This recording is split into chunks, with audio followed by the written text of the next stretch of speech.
अगर मैं आपसे पूछूं कि दुनिया का सबसे खतरनाक हथियार कौन सा है तो आप क्या जवाब देंगे। अब आप में से बहुत सारे, बल्कि अगर ये कहूं कि लगभग सभी लोग कहेंगे कि भाई दुनिया का सबसे खतरनाक हथियार तो परमाणु बम है, तो आप बिल्कुल सही हैं। लेकिन अगर मैं आपसे कहूं कि एक और हथियार है जो कि परमाणु बम से भी ज्यादा बड़ी तबाही ला सकता है, तो आपको कैसा लगेगा। इस हथियार को आप वाटर बॉम्ब या पानी का बॉम्ब भी कह सकते हैं और इस वाटर बॉम्ब को चीन बना रहा है भारत के खिलाफ। कहने को तो चीन इसे सिर्फ डैम यानी एक बांध बता रहा है जिसकी सहायता से चीन अपने देश के लिए बिजली का उत्पादन करेगा, लेकिन ये डैम भारत की गर्दन पर हर समय रखी एक तलवार की तरह होगा जिसे चीन जब चाहे तब चला सकेगा। हो सकता है कि अब कुछ लोग सोच रहे हो कि चीन सिर्फ एक छोटा मोटा डैम बना रहा है और मैं आपको इस खबर को बहुत बढ़ा चढ़ाकर बता रहा हूं, तो जरा रुक जाइए। इतनी जल्दी किसी भी नतीजे पर मत पहुंचिए, क्योंकि जब मैं आपको इस डैम के बारे में डिटेल में बताऊंगा तब आप भी मुझसे सहमत हुए बिना रह नहीं पाएंगे। सबसे पहले आप इसकी लोकेशन देखिए। चीन इस डैम को ब्रह्मपुत्र नदी पर बना रहा है और ये डैम अरुणाचल प्रदेश से सटी भारत चीन सीमा के काफी करीब बनाया जा रहा है। आप अपनी स्क्रीन पर इसकी लोकेशन देखिए। जो ये नीली रेखा चीन से आती हुई भारत के पूर्वोत्तर राज्यों से होकर बांग्लादेश की तरफ जा रही है, वो है ब्रह्मपुत्र नदी।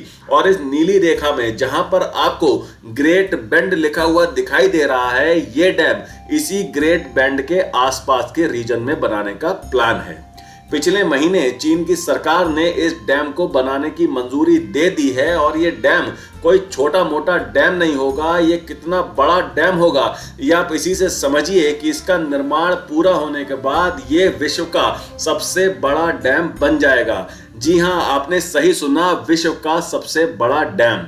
इसकी क्षमता 60,000 मेगावाट होगी और ये कितनी ज्यादा है आप इसी से समझ लीजिए कि भारत के सबसे बड़े डैम्स में गिने जाने वाले टिहरी डैम की क्षमता लगभग 2400 मेगावाट और भारत के भाखड़ा नंगल डैम की क्षमता लगभग 1350 मेगावाट के आसपास है और इस डैम की क्षमता 60,000 मेगावाट होगी। समस्या यह है कि अगर चीन इस डैम के जरिए भारत आने वाले पानी को रोक लेता है या काफी कम कर देता है, तो इसका असर भारत के नॉर्थ ईस्ट के राज्यों पर पड़ेगा, क्योंकि पूर्वोत्तर के राज्यों की खेती, ट्रांसपोर्टेशन, व्यापार, वाइल्ड लाइफ, फ्रेश वाटर और मछली पालन इत्यादि व्यवसायों के लिए ब्रह्मपुत्र नदी पर पूरी तरह से निर्भर हैं। ब्रह्मपुत्र नदी में पर्याप्त पानी न होने से इन राज्यों में सूखे की समस्या उत्पन्न हो सकती है, यहाँ हाहाकार मच सकता है। और अगर चीन एक साथ बहुत सारा पानी छोड़ देता है तो भारत के बड़े पूर्वोत्तर राज्यों जैसे अरुणाचल प्रदेश, आसाम, मेघालय में बाढ़ आ सकती है। सब कुछ एक झटके में तबाह हो सकता है। इसीलिए मैं इस डैम को वाटर बॉम्ब बोल रहा था, क्योंकि ये एक ऐसा बॉम्ब होगा जो कि कुछ ही समय में पूरे नॉर्थ ईस्ट में बहुत भारी तबाही ला सकता है। चीन को करना कुछ नहीं है, बस भारत से युद्ध या टेंशन के समय इस डैम के सारे दरवाजे खोल देने हैं। बाकी का काम तो इस डैम से निकला हुआ अथाह पानी खुद ही कर लेगा। आप खबर देखिए कि एक्सपर्ट साउथ एशियन कंट्रीज और खासकर भारत को चेतावनी दे रहे हैं कि आप चीन के इस फैसले का पूरी ताकत से विरोध कीजिए। अभी इसका काम शुरू नहीं हुआ है, इस डैम को बनने से पहले ही रोक दीजिए, क्योंकि एक बार चीन ने इसका कंस्ट्रक्शन शुरू कर दिया तो फिर उसे रोकना बहुत ही मुश्किल हो जाएगा।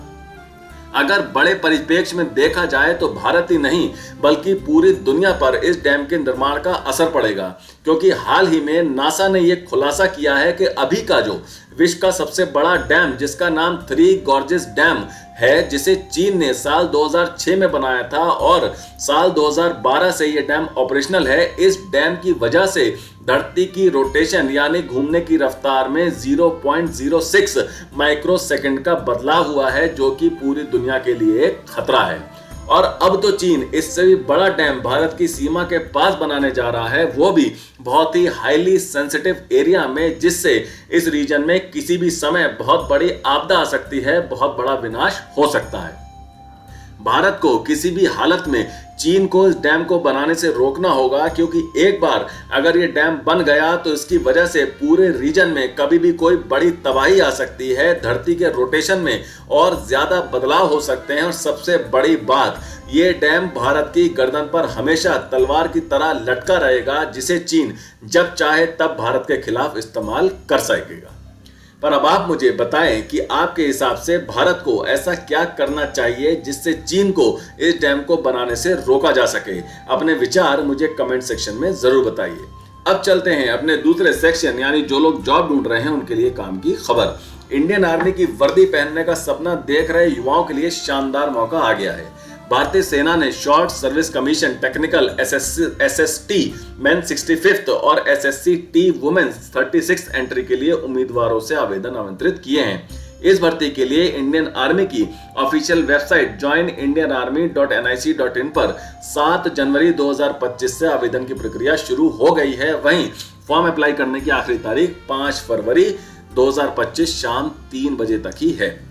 तो आज के लिए इतना ही। वीडियो को लाइक करें, ज्यादा से ज्यादा शेयर करें और बेल आइकन को दबाकर हमारे चैनल को प्लीज अभी सब्सक्राइब जरूर कर लीजिएगा। तो मिलते हैं अगली खबर के साथ जल्द ही। टेक केयर, जय हिंद।